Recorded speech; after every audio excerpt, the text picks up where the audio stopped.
Okay, tell us. Oh, okay. The canyon-like street that once ran between these monuments was converted into a greasy marble walkway. This was in 1988 when the Egyptian Antiquities Organization did a major restoration program of this area.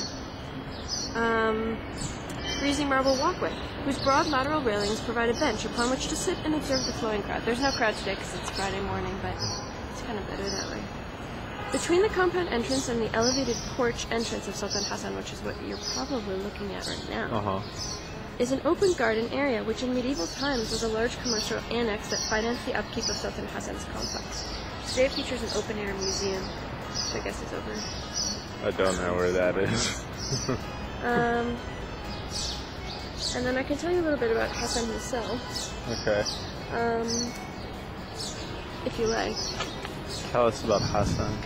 He was one of the sons of Sultan al-Nasir Muhammad, who was son of Sultan Qalawun, whose mausoleum you can see at Bain al-Qasrain, and it's totally awesome. Whose descendants dominated the Bahri period. Hassan came to the throne at the age of 13 and reigned for a total of 12 years, from 1347 to 1351 and 1354 to 1361. Mosque was begun in 1356, but when Sultan Hassan was assassinated in 1361, it was still not finished. He was not a glorious and impressive sultan, but rather a puppet in the hands of powerful and manipulative leaders, such as Taz, Sheikhu, Mengak, and Sarhatmish. Great name. Truly. He was able to build such an imposing monument because the estates of victims of the Black Death, the plague of 1448, had swelled the coffers of the treasury with money to be used for royal endowments. In order to build on such a favorable site, almost 8,000 square meters, 2 palaces built by the emirs Meridani and Yalbugha were torn down, and architects and craftsmen from Iran, Iraq, and Syria worked on the new construction. The Madrasa of Sultan Hassan is best seen in the morning when the sun lights up the mausoleum. I think that's good. Right. I think that's good. That's enough. Yeah. Bahri Mamluk architecture. The dimensions of the building are colossal. The facade is 76 meters long and 36 meters high. Damn. The horizontal mass of the facade is given extra emphasis by its division into thin vertical bays that end in the gold honeycomb cornice running along the top of its walls. Originally there was a fleur-de-lis cresting along the length of the wall, but it remains today only around the tomb chamber. What does that say? Rasul La ilaha illallah.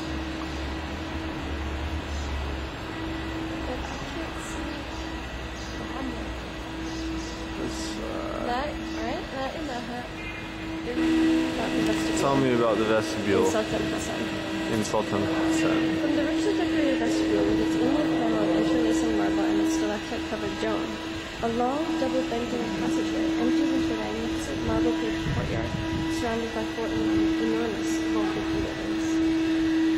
The sense of transition from entrance to courtyard from darkness to light, in which one moves behind the urban secular scene for the peaceful really grandeur dark of the interior, is dramatic and impressive.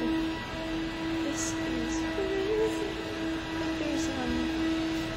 There's like colored glass. Yeah, I see. And this is all, what are they called? Muqarnas? Yeah, it's all Muqarnas. Of Muqarnas. It's very bright outside and very not bright. Oh, look at that. Look at that stained glass. It's stained glass, right? Yeah. It's crazy. Even the wood has little designs in it as you go around. Yeah, and this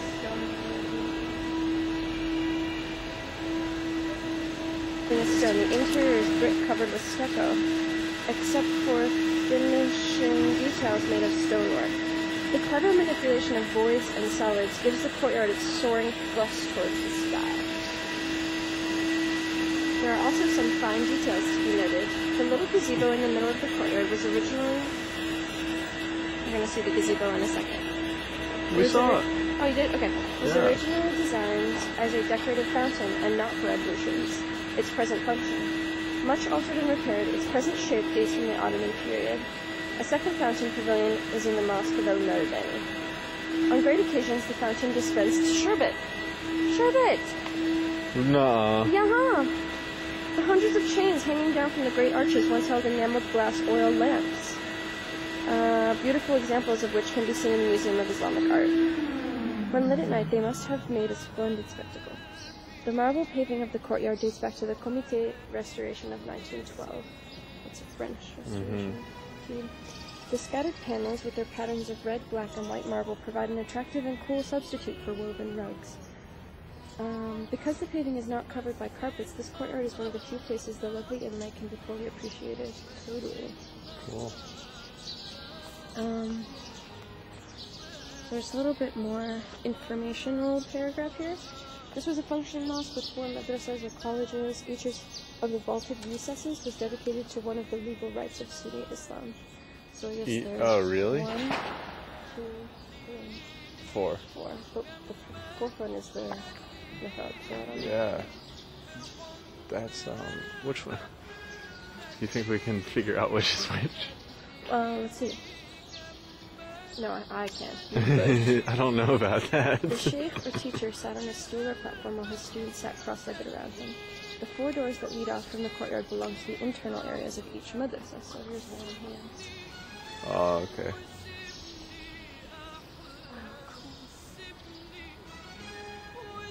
That's Malik. We're talking about 14th century. That's Madrasa Malik, it says. Where does it say that? Right there. See, look on the camera. Oh, Maliki. Yeah.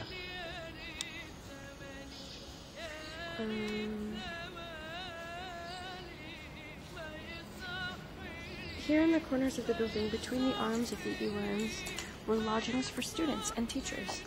Each madrasa had its own courtyard and 4 or 5 stories of rooms. Collectively, they had 174 living units. Wow. The endowment provided for 506 students and 340 staff members. The Hanafi Madrasa is the largest and is particularly worth visiting. How do we get in? As one faces the Qibla... That's it. That's the Hanafiya, right? Yeah, as one faces the Qibla, the entrance is to the right in the south corner. The entrance to the Hanbali Madrasa, the smallest, is in the west corner.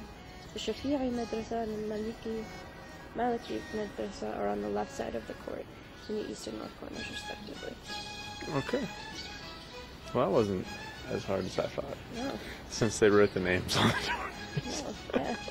I don't think we can actually go in there. I don't think... It says, look with care at the decoration on the courtyard door.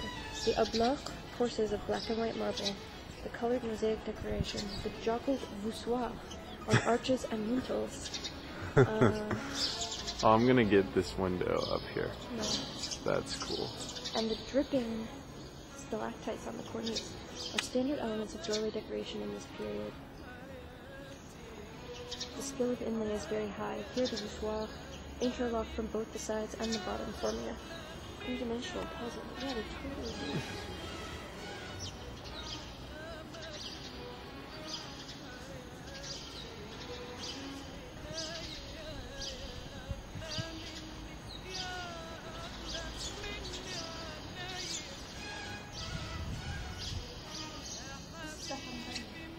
That's Hanbali? Yeah. Oh, it's not Hanafi.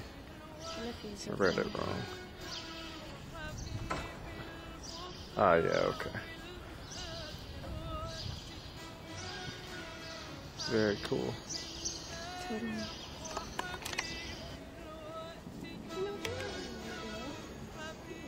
No, that's why the guy said you look so pretty in yours. Because you don't have to wear it. Fuck that shit. I made a little dresser like shirt, put this on my head. He told you and I was you like, should. Yeah. He did. He did say that you should.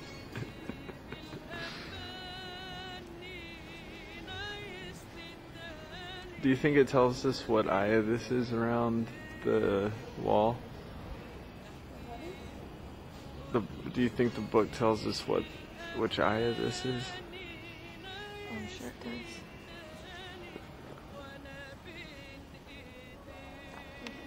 Look with care at the decoration. The eastern inlay was also the mosque sanctuary.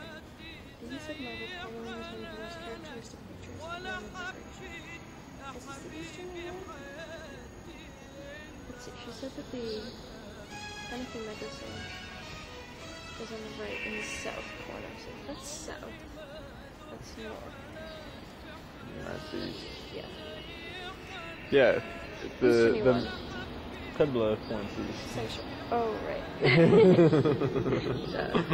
The use of marble paneling is one of the most characteristic features of Muslim decoration. And here, a mixture of soft colors and flat rectangles contrasts strikingly with both the dusty plaster of the walls and the deep relief carving of the Quranic inscription. Circumscribing the Iwan are the first 6 verses of Surah 48. Surah 48. Which is over there. Uh-huh. Bismillah ar-Rahman ar-Rahim. Is this the one you know? No. Surely we have given you a resplendent victory, that God may forgive you of all your blame past and to come, and may perfect His favor upon you and guide you on a straight path, that God may help you with a mighty help. Help you with a mighty help. What does it say in the Arabic for that?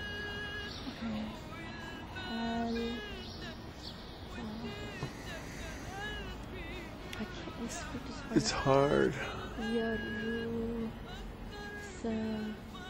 I can't read it. No. There? Yeah. It starts over there. Bismillah over there. Bismillah. Oh, there it is, yeah. It's so hard to read. Bismillah ar-Rahman ar-Rahim. Allahu la ilaha illa huwa is one or the other. الحي القيوم لا تأخذه سنة ولا نوم.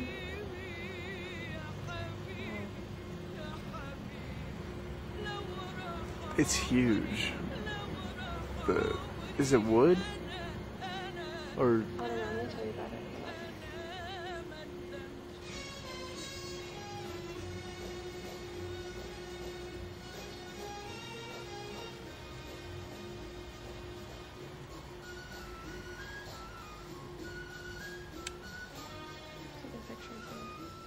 awesome.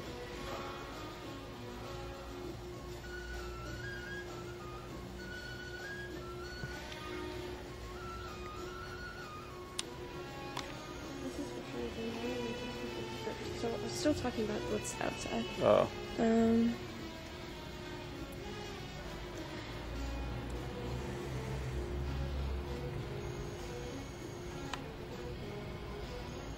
The combination of the forward motion of the plain letters against the circular patterns of the arabesque background scrolls is both complementary and dramatic. The decorator Abdullah Muhammad al-Yamani has left his name.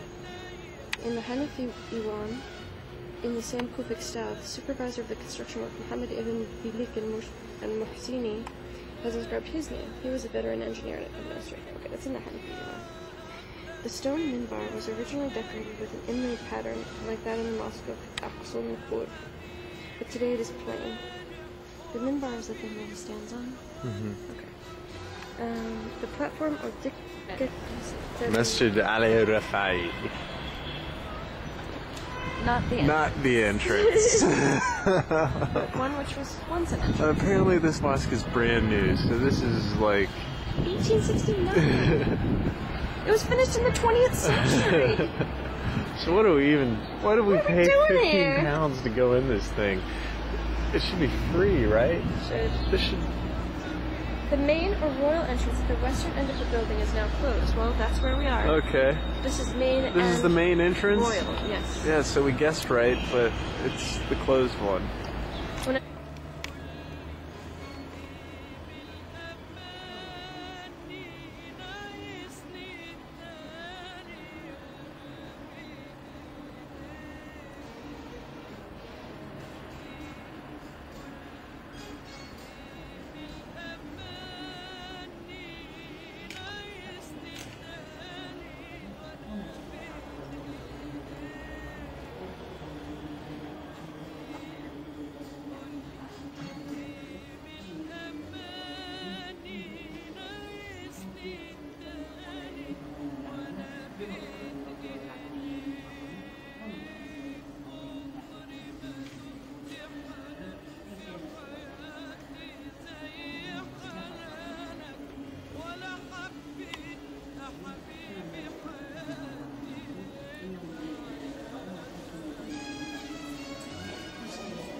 You know?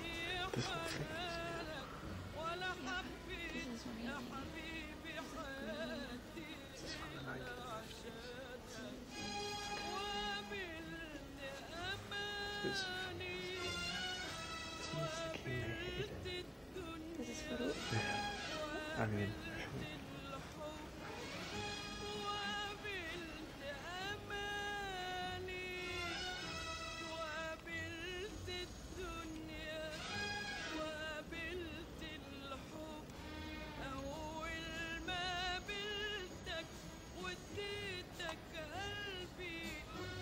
Yeah, this is Pahlavi.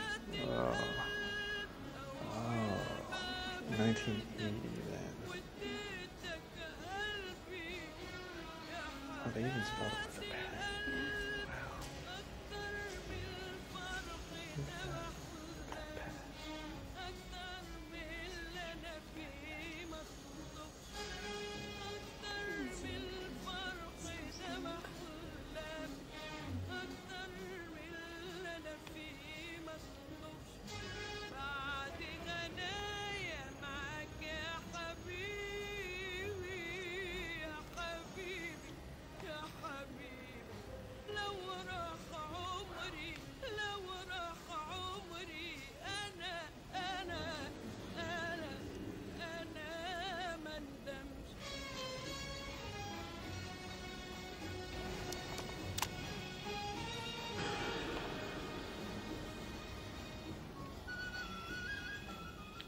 This is Farouk and his son.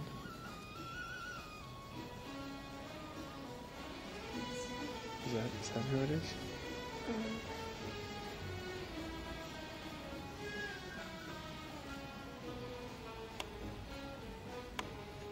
To the left of this tomb, above this isn't, and beyond a large oblong gathering was King Farouk, the last king of Egypt, under a simple cenotaph. Next are King Fuad and his mother Faryal, whose cenotaph out of respect is the larger of the two, and Pahlavi was buried with. So neither of these is Farouk. Farouk is in there. So one of these is Fuad, and that's his mom. That's Fuad. That's his mom. Got it.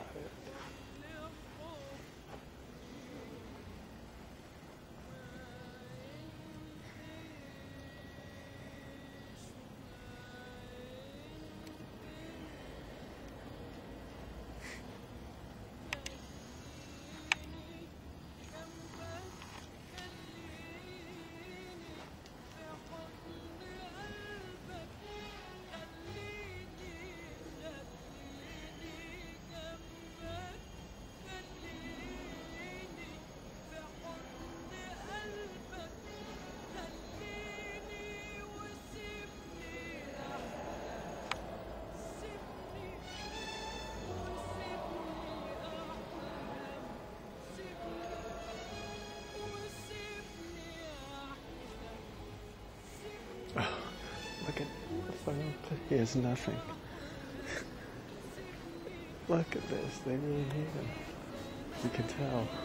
You can tell. There's no decorations. There's no nothing.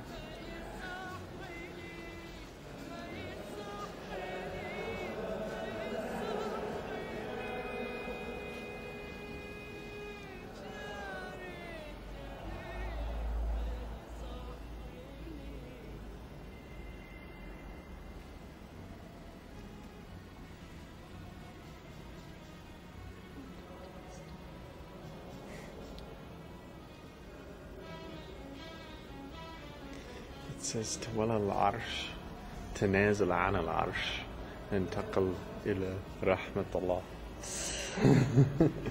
So it has the date when he lost the throne. Wow. Yeah, this is ridiculous. It is pretty ridiculous. Walking from this room into Pahlavi's room is like it's crazy. This is the room. We should have started in this room. Yeah. Masjid al-Rifai.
That's huge. Oh, gold. I guess this in between must be gold. Oh yeah. The stained glass. Really?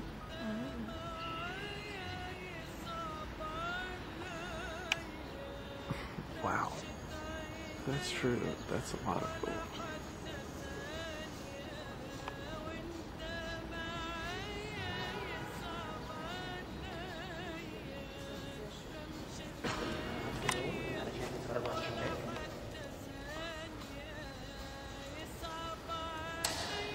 Ooh.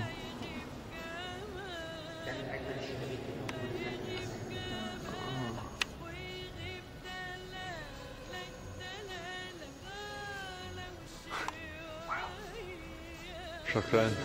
حاجات كتير قوي في مصر. هو اللي فتح قناة السويس وعمل اوبرا هاوس وكلمة هاوس كوبري قصر النيل وحديقة الحيوان. وفي المايكات قديم. وهو كمان اللي عمل مدينة الإسماعيلية وسماها على اسمه. ده مفتاح الباب. ده عمره 100 سنة وما زال بيفتح لحد دلوقتي. واو. تقيلة. عمره 100 سنة؟ 100 سنة. دي من أحسن الأوبرا الموجودة في الجامعة. دي خشب ومرسومة بالألوان الطبيعية وماء الذهب. هنا نشوف مقابل.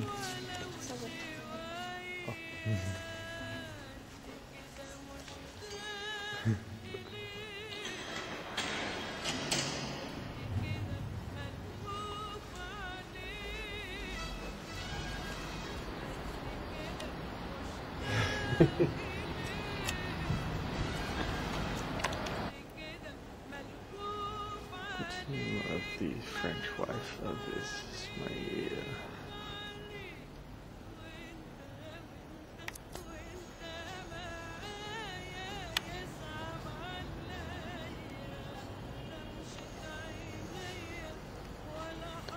And two Turkish wives.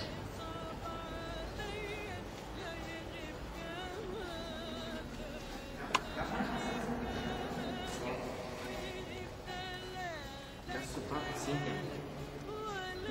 ده أول سلطان لمصر قبل الملك فؤاد.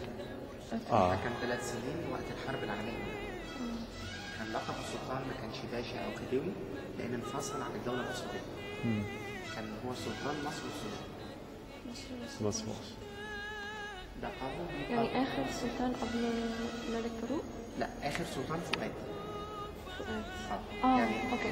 ده حكم من 1914 ل 17. بعد ما مات ابنه رفض يمسك الحكم بعدين. رفض يخدم مصر تحت الاحتلال البريطاني. فلما ابنه رفض يقتل السلطان فؤاد 5 سنين من 1917 ل 1922. بعد كده بقى ملك. ليه فؤاد اتحول من سلطان لملك؟ ده بعد ما اعلن مصطفى كمال اتاتورك الغاء الدولة العثمانية. حولت تركيا من دولة إسلامية لدولة علمانية. ده 1922. ده كله حافظ يدوي في رخام يمين كده. رخام كان راح من إيطاليا. من إيطاليا؟ وده رخام من أسوان مصر.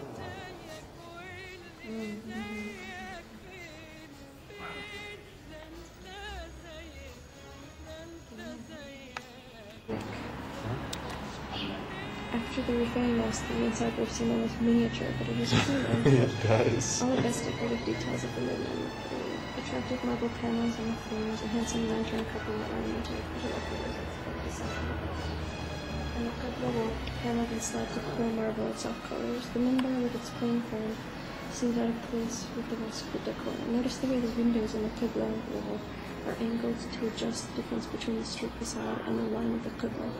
That is between two conflicting orientations. Between the ostentatious desire to have a facade, its dome and minaret clearly visible from the Maidan, and the religious need to have the inside correctly oriented toward Mecca. Let's have a look. Yeah. ده الشباك بقى زجاج معشق. في المكان السرير تصور.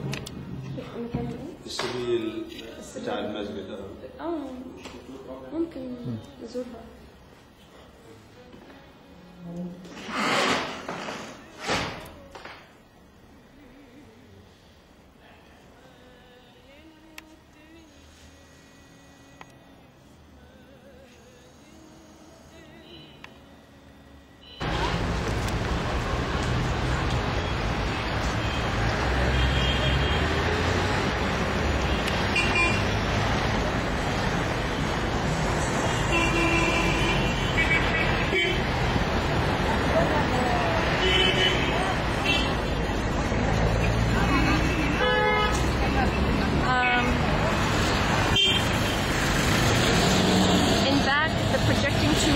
Imitates the outline of that found in the Madrasa of Sultan Hassan. The only Ottoman element of the building is the minaret, a slim cylindrical shaft with a conical cap. The interior is surprisingly airy. A sunken aisle leads straight across the rectangular sanctuary from the entrance to the ablutions fountain.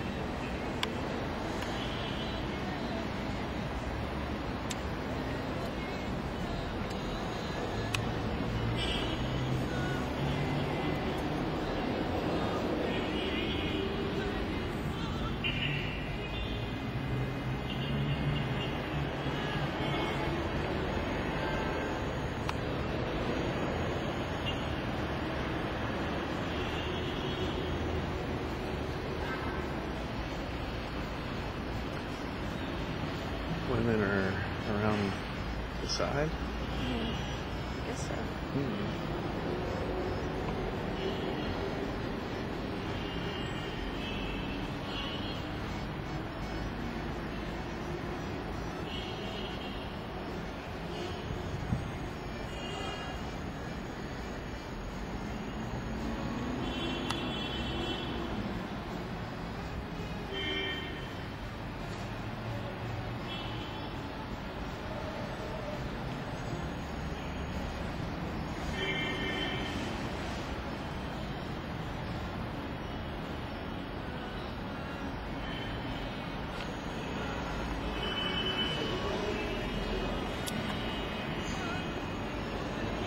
يا رب بالباقيات الصالحات أعمالنا. آمين يا رب، علشان تبقى علامة إن أنت بتحبنا. قال النبي صلى الله عليه وسلم في الحديث الذي رواه الحاكم والبيهقي وأحمد وصححه الإمام الألباني: إن الله إذا أحب عبد عسله. الصحابة استغربوا من الكلمة دي قوي. قالوا: وما عسله يا رسول الله؟ إيه معنى عسله؟ قال: أن يوفق له عمل صالح بين يدي أجله فيقبضه عليه ويرضى عنه جيرانه ومن حوله. ويرضى عنه جيرانه ومن حوله. نيجي في آخر نقطة في الموضوع حتى لا أطيل عليكم. علامات حبك انت بقى لربنا. يبقى احنا كده عرفنا علامات ان لو فينا يبقى ربنا بيحبنا. تعال نشوف بقى انت بتحب ربنا ولا لا. يلا نشوف انت بتحب ربنا ولا لا. اول علامة من علامات حب العبد لله جل وعلا الأنس والخلوة بالله جل وعلا. لما يكون بينه وبين ربنا يبقى في خلوة. اللي مأنس الخلوة دي ربنا. يتهجد بالليل والناس نيام.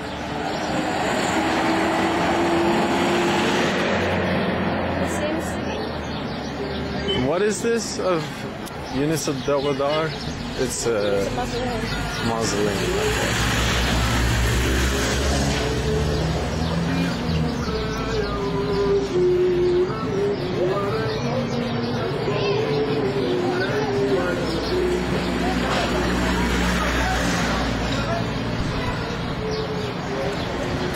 Mausoleum of Yunus al-Dawadar. Yunus, right? Not Yusuf? Yunus, yeah. Yunus. Oh well, so much for that. Well, this is somewhat uneventful end to a pretty eventful day. That's true. I wonder if we can get a cab at the other end of this street. Like over to our right? Yes. Well, here, let me try.